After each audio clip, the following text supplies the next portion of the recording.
retrouve pour vous faire un book haul. Et je crois que le dernier book haul pour vous date pas tant que ça, mais comme nous on vous l'avait expliqué, ça date d'une éternité chez nous. Bah là où on filme, il a été posté il y a 1 mois. Donc voilà, sachant que nous on l'avait tourné encore avant, bien avant. Donc bref, nous sommes ici pour vous présenter nos dernières acquisitions. On a un petit changement d'organisation, c'est-à-dire que mademoiselle Laurine, ayant marre de ne jamais rien présenter en comparaison avec la quantité que je présentais, parce qu'il est vrai que j'achète toujours plus. on sait pas comment, elle a pas de salaire pour autant, je sais pas comment elle fait pour acheter autant par rapport à moi. Bref, du coup j'ai décidé de lui passer un peu de mes livres pour vous les présenter. Seulement des mangas. Mais seulement des mangas. Donc si elle vous présente des mangas, ils sont quand même à moi, mais c'est elle qui va les présenter. Voilà. Bon, on va s'y mettre tout de suite. Juste avant de partir, rappelez-vous, si tous les types de livres ne vous intéressent pas, vous pouvez toujours aller regarder en barre d'infos, comme d'habitude, où on vous met les timecodes pour vous diriger directement à l'endroit qui vous intéresse. Eh eh, malin. Le lynx.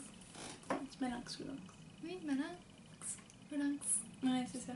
Nous pouvons donc commencer avec les shoujo Perfect World de, attention, Ri ou Rie ou un truc comme ça, Ri Aruga. Riaruga. Ri Aruga. J'en sais rien. C'est très tribal, mais... C'est vrai, c'est vrai.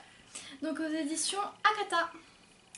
C'est l'histoire de 2 personnages qui étaient ensemble au lycée. La fille, il me semble pas le garçon, mais la fille, elle crochait un peu sur le garçon. Voilà. Oui, Clémentine. Par qui étaient ensemble, elle n'entendait pas qu'ils sortaient ensemble. Genre qui étaient dans le même lycée, elle voulait dire. Voilà. Et donc la fille crochait un peu sur le garçon. Lui, c'était le populaire, celui qui faisait du basket, tout ça, il était trop doué. Et elle le retrouve quelques années plus tard, mais il est en fauteuil roulant. Donc ils recommencent à se parler et ça change pas mal de choses qui sont en fauteuil roulant. N'en dis pas plus. Continuons dans les shoujo, nous avons les tomes 1 et 2 de Princesse Kilala de Nao Kodaka. Ça, ce sont pour les dessins et les scénarios, c'est de Rika Tanaka. C'est dur le japonais. Ouais, merci beaucoup. Et donc, c'est aux éditions Pika. C'est l'histoire d'une fille qui rêve d'être princesse. Oui. Voilà, c'est très enfantin, hein, je préviens. Donc elle rêve d'être princesse. Donc oui, c'est dur à croire que ce sont mes livres. Mais moi j'ai surkiffé, ça a été des coups de cœur. Hein. Kilala qui est fan des princesses Disney, tout ça, elle va se retrouver dans leur monde, chacune leur tour. Seulement des princesses Disney, hein. On va pas voir Baloo ou je sais pas Simba. Ouais, c'est triste. Oui, je sais, Clémentine. Mais on retrouve les princesses Disney. Voilà, voilà. C'est super pour les fans de Disney. Oui.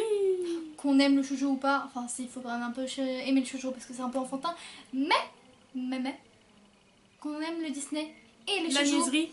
là c'est le Graal, vous voyez, le Graal. Bon, on va vous faire le même topo que d'habitude. Si on vous dit BD, si on vous dit les indélivrables, vous nous dites eh ben non, ha ha ha. Eh non, c'est pas Mortel Adèle. Et vous dites, mais vous, elle se fout de ma gueule. On voit Adèle. Eh ben non. Eh ben non, c'est la nouvelle série de l'auteur et de son illustratrice. Donc il s'agit de Ajax, le tome 1, Chat va bien, de Mr. Tan et Diane Lefayet, aux éditions Tourbillon Collection Petit Globule. Et donc ici, au lieu de suivre les aventures de la tyrannique Adèle comme d'habitude, on va suivre le mignon petite aventure d'Ajax. Il est trop mignon. Il est complètement con ce chat, ouais. qu'on se mette d'accord. Oui, oui. Mais voilà. Et je vous montre une planche ou deux pour que vous voyez que c'est un peu différent d'Adèle dans les couleurs notamment. Enfin, voilà. C'est plus pastel. C'est plus mignon. Voilà, il n'y a rien de plus à dire. Bon, en même temps, on est du point de vue d'Ajax, alors que Adèle, ça allait pas être mignon. Hein. C'est paillettes et bisounours, voilà. Puis nous en venons au shonen, les fameux mangas pour garçons mineurs. Je sais jamais comment dire ça parce que je déteste les stéréotypes et donc, comme vous voyez, moi je suis une fille et j'adore ça, donc ça n'a aucun sens. Mais bref. Tada! Il s'agit donc du 57e tome de Fairy Tail et en plus c'est une édition un petit peu spécifique puisque j'ai la double couverture. Avec Natsu de l'autre côté. Attends, voilà. Là, vous voyez pas. Ah, tada! Mais comme ça va pas avec le reste de la bibliothèque, bah, je préfère garder l'édition normale.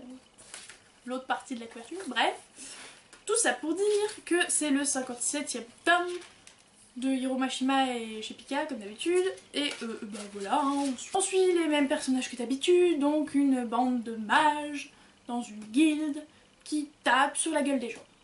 Voilà, j'ai même pas besoin de savoir plus pour plonger dans le monde de Fairy Tail. Et enfin, dernier ouvrage illustré, j'aime pas le mot ouvrage mais j'avais pas d'autres mots sous la main, bref. Il s'agit de Soul Eater, ou avec l'accent Soul Eater. Bref, de Atsushi Okubo. Ouais, j'ai envoyé du lourd là. Et là, il s'agit d'un triple tome. Parce qu'en fait, ils vont sortir la saga en double tome, mais le premier, il est en triple. Donc je sais pas si on s'en rend vraiment compte, mais pour un manga, ce truc est énorme. Ouais. Voilà, une bonne petite briquette. Et donc ici, on va suivre l'aventure de 7 personnages, si je sais encore compter. Et en fait, la moitié de ces personnages sont des armes. Donc ils sont mi-armes, mi-humains, et ils peuvent se transformer comme ils veulent. Et l'autre partie manie ces armes en question. Et du coup, on va suivre leur quête d'âme, pour faire simple. Nous commençons avec les romans, pour ma part, dans un classique anglais. Vous devez connaître obligatoirement Léo de Hurlevent. Là, il s'appelle juste Hurlevent, mais bon, c'est Léo de Hurlevent, le titre normal. En anglais, c'est Wuthering Heights. Non mais faut dire, c'est méchant à dire. Ouais, là. Même moi je sais pas lire. Wuthering Heights. Ouais, un truc comme ça. C'est compliqué en tout cas, désolée. C'est de Emily Brontë et de là c'est la collection de Folio Classique. Alors l'histoire, je la connais pas vraiment. Voilà. Je sais juste que c'est un amour torturé entre... Il me semble que c'est l'histoire de 2 personnes qui s'aiment passionnément mais qui ont beaucoup trop de fierté pour se l'annoncer. Du coup, il y en a qui vont se marier avec d'autres juste pour faire rager l'autre. Ouais, c'est génial hein. C'est un classique anglais hein, c'est vraiment... Ah, l'excuse putain quoi. J'avoue, les trucs comme ça me plaît, vous le savez. Après les classiques anglais, voici un bon vieux thriller. Avec Shutter Island de Dennis Lehane aux éditions Rivage Noir, vraisemblablement. Rivage Noir, ça fait très genre secret, peur, thriller. Alors la petite histoire de ce livre, je vous explique ça vite fait. Moi je me bouche les oreilles. Non. En vrai, et je parle, quand je dis la petite histoire, c'est pas le synopsis, hein, c'est mon histoire avec ce livre. Bah oui, parce que j'aime raconter mes histoires avec les livres. Donc en gros, j'ai vu le film sans savoir qu'il provenait d'un livre, évidemment, sinon je ne me serais pas fait avoir. J'ai surkiffé, mais genre surkiffé.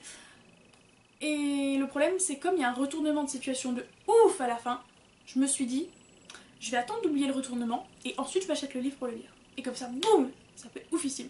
Sauf que le problème, c'est que je l'ai vu plus ou moins à sa sortie, donc il y a franchement longtemps, parce que je sais plus quand il est sorti. Bref, il est sorti il y a un sacré bout de temps, et j'ai toujours pas oublié. Donc je me suis dit, bah tant pis, j'ai pas oublié le retournement de situation finale, mais faut que je le lise, j'ai des voilà, trop envie. Donc pour l'histoire, il s'agit d'un enquêteur et son acolyte qui vont débarquer sur une île un petit peu lugubre et flippante. Parce qu'en gros, je crois que de mémoire, il doit enquêter dans un asile psychiatrique. Ça fait tout de Un suite truc comme ça. très glauque. Voilà, oui, c'est l'idée. Donc moi j'ai adoré le film, donc sans même avoir lu le livre, je vous dis, lisez-le. Voilà, c'est une bonne idée. Donc, je ne l'ai pas lu, hein, mais je vous le dis, lisez-le. Nous entrons dans la catégorie chick-lit. Alors pour la chick-lit, je sais pas comment vous expliquer ce que c'est. On va dire que c'est dans le monde des adultes plutôt. Et Dans le monde des adultes. Oui, dans le monde des adultes, parce que c'est un monde à part, attention. Hein. Dans le monde des adultes où le personnage principal est un peu paumé. Non, pour résumer, chick-lit, ouais. Si on traduit, c'est littérature de filles. Voilà, ça c'est la traduction du titre, chick-lit, hein, faut le savoir.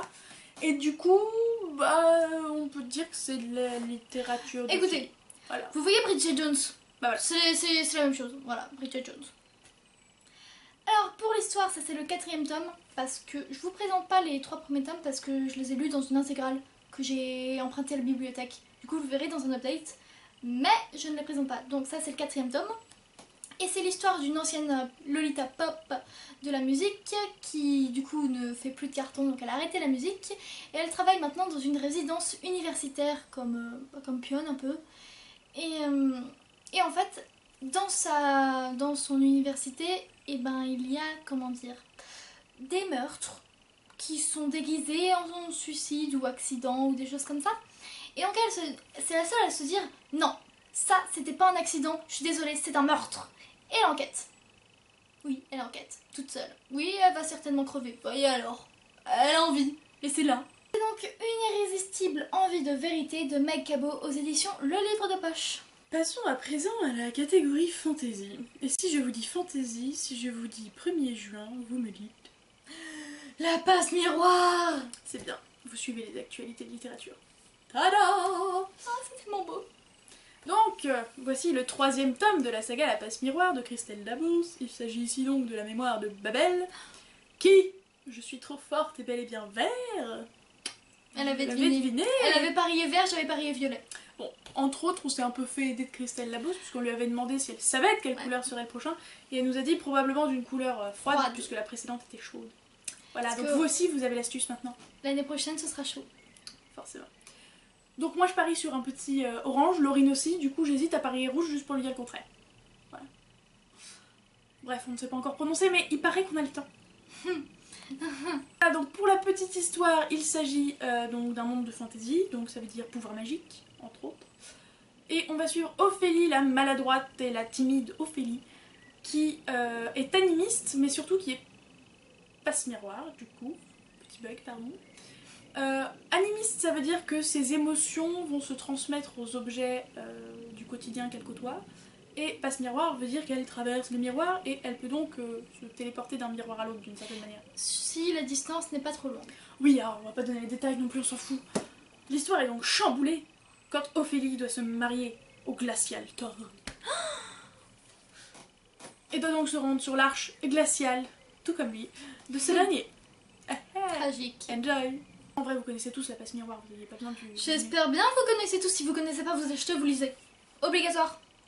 Au pire, à la bibliothèque, ça suffit, hein, pas besoin de l'acheter. Ça va. Vous lisez. Qu'on soit bien d'accord, s'il vous plaît. Bon, tu te détends. Non, ils sont obligés. D'accord. Ils sont obligés, ça peut se bien voir. Pour la catégorie Bitlit, nous avons Obsidienne, qui est le tome 1 de Lux.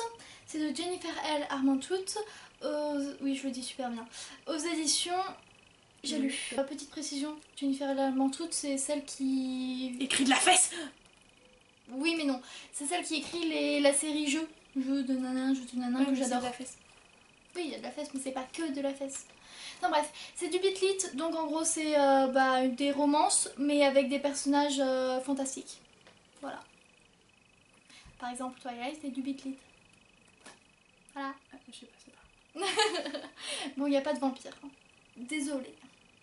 Pardon, madame. Pour l'histoire, ça va être assez compliqué. C'est une nana qui déménage.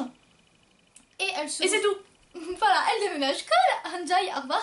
À la prochaine. C'est ça.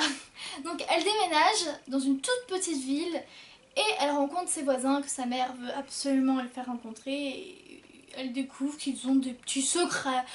Tout petits, hein, mais rien de très dangereux. Ou... Non, vous inquiétez pas. Sinon, est-ce que vous saviez que je suis chanceuse? Parce que c'est déjà la 2e fois que je gagne un petit concours qui se baladait sur le net.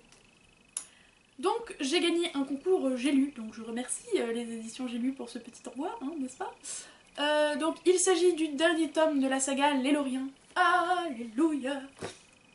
Donc c'est Tous pour un de Pittacus Lore. Tous pour un et un pour tous. Parlons, c'était irrésistible. Non, c'est pas les mousquetaires. Donc alias James Frey, hein, on n'est pas dupe, hein, c'était pas Pittacus Lore qui a écrit malheureusement.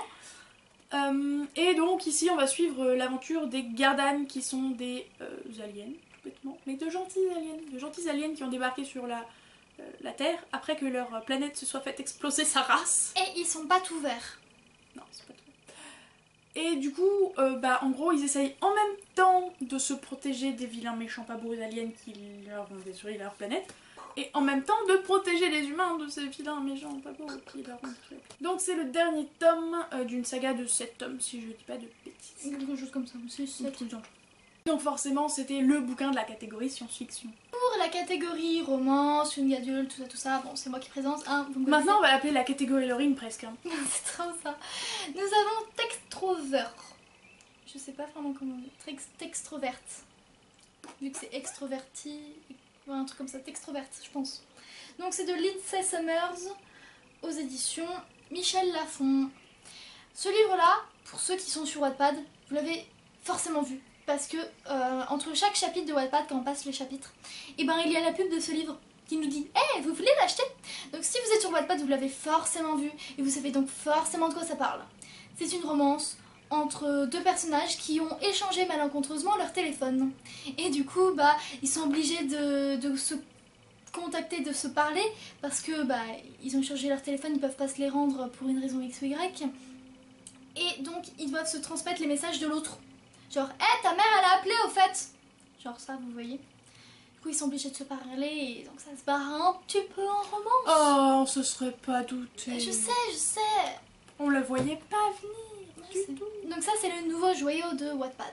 Et pour continuer avec les romances, young adulte et Wattpad, nous avons I'm the Story of Bad Boys, saison 1 de Mathilde Aloha. Oui, Aloha. Oui. C'est l'histoire de Lily qui déménage dans une résidence universitaire, dans son petit appartement. Pour changer les habitudes de Laurie. Ah, j'adore les résidences universitaires. Ouais, ça on sait.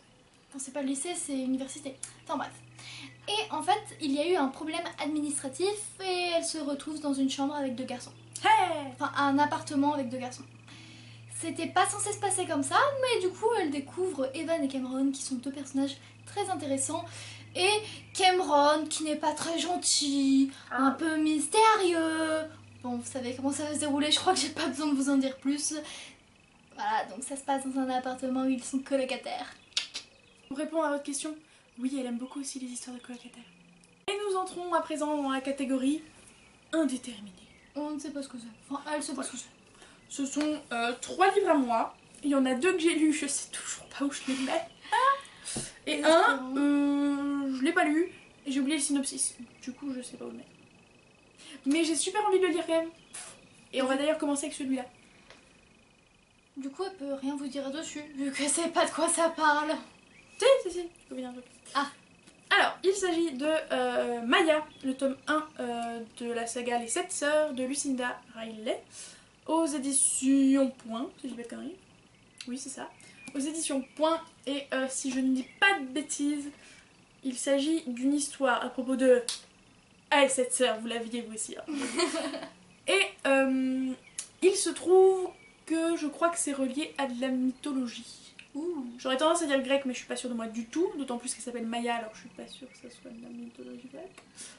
Mais bref, donc c'est un lien avec la mythologie, donc ça me fait grave envie. Mais, comme vous le savez pas, parce qu'on vous l'a pas dit, on part en vacances 3 semaines cet été, et du coup tous les poches sont réquisitionnées, et je ne lis pas de poche du tout, en attendant de partir en vacances, comme ça je les préserve pour les vacances. Donc de prime abord j'aurais tendance à dire que c'est du fantastique, mais en vrai je n'en sais rien. Ensuite je vous présente un livre et j'aurais tendance à le mettre en post-apocalyptique, mais je suis pas sûre de moi non plus. Donc soit c'est du post-apocalyptique, donc de la science-fiction, soit c'est du fantastique. Et il s'agit du 2e tome de La Déferlante, La colère des abysses de Michael Buckley aux éditions PKJ. Et à l'heure qu'il est, pour nous, vous n'en avez presque pas entendu parler sur la Booktuposphère, alors que La Déferlante, j'ai l'impression qu'on l'a vu partout. Et moi, je viens tout juste, tout pile poil, de le peiner. Il y a environ 20 minutes. Approximativement. Il était cool. Bref, en ce qui concerne l'histoire, on va suivre Lyric Walker dans son lycée. On se demande pourquoi Laurie adore. C'est pas ma faute, c'est à elle. J'ai rien fait. Oui, c'est ça. Accessoirement, on vous met dans le petit i là-bas. Là-bas. Quelque part. Là-bas, moi je vous le dis. On vous met l'update commun du premier. Voilà. On s'était d'ailleurs beaucoup marré et ça a fini dans le bêtisier. Bref. J'avoue, sur l'un on s'était marré, putain, je suis naze, c'était ouf. Et attends, le nombre de jeux de mots qu'on avait fait avec Lyric et le prince charmant. On a enchaîné. C'est vrai. Et Lyric voit débarquer dans son lycée une bande d'alphas qui sont donc des personnes qui, de prime abord, pourraient être humains vite fait de très très loin. Mais non. ils ont plein de trucs chelous incrustés parce qu'en fait ils sont des poissons, glou glou, qui venaient de sous l'eau. Il y a des sirènes aussi, il n'y a pas que des poissons. Il y a des sirènes, pardon. Enfin bref, donc c'était des êtres qui étaient plutôt aquatiques, plutôt que terriens. Ils sont donc arrivés sur Terre pour une raison totalement inconnue, mais le gouvernement a décidé de les intégrer dans les lycées. Pas bien sûr, quelle bonne idée. Il n'y en a que 5 pour le moment, hein, tout doux. C'est une idée un petit peu curieuse quand même. Et donc voilà, Lyric va devoir côtoyer certains d'entre eux. Et enfin, tout dernier livre de ce book haul, et après promis on vous fiche la paix. Il s'agit du 3e tome d'Autre Monde, le cœur de la terre de Michel. J'allais dire Michel le pauvre. De Maxime Chatham. Mais moi je le sais. De Maxime Chatham, pardon, aux éditions Albin Michel, d'où le fait que j'allais dire de Michel. Parce que j'étais en train de dire. Bah oui, bien sûr. Que c'est censé. Elle cherche des excuses. On va suivre les aventures de Matt et de Tobias, qui sont 2 camarades d'école qui vont devenir bien plus que ça le jour où tous les humains vont disparaître. Ils vont Enfin, devenir les bien adultes. plus que ça. Une romance, Clémentine? Non, ce n'est pas une bromance ou je ne sais quoi, il n'y a pas de romance là-dedans, Laurine. Y a pas de gay? Peut-être, je sais plus. Possible. Il y a peut-être des gays. Anyway, on s'en fout, ça n'a rien à voir. Voilà, il va y avoir un petit souci technique qui va faire disparaître tous les adultes. Magie, magie. Et vous aurez des ennuis. Et du coup, ils sont grave dans la merde et puis il n'y a plus d'électricité, donc en fait, ils se disent bon, on va essayer de se démerder. Bon, eh bien, on va attendre le retour des parents, hein? Et 4 heures précises. C'est trop ça. C'est ici que ce book haul s'achève. Qu'est-ce que tu nous fais comme grimace, Clémentine? Merci Clémentine. Donc c'est ici que ce book haul s'achève. On espère qu'il vous aura plu. Dites-nous tout en commentaire. Qu'est-ce que vous lisez en ce moment? Quel livre vous avez acheté peut-être? S'il y en a dans les livres qu'on vous a présentés qui vous intéressent, tout ça. Et puis voilà, on vous dit à la prochaine. On vous fait de gros poutous sur les fesses gauches. Moi sur les fesses droites. Voilà. À nous deux, on vous aura fait des bisous sur les deux fesses. Exactement. On vous souhaite de joyeuses lectures. Et Ciao.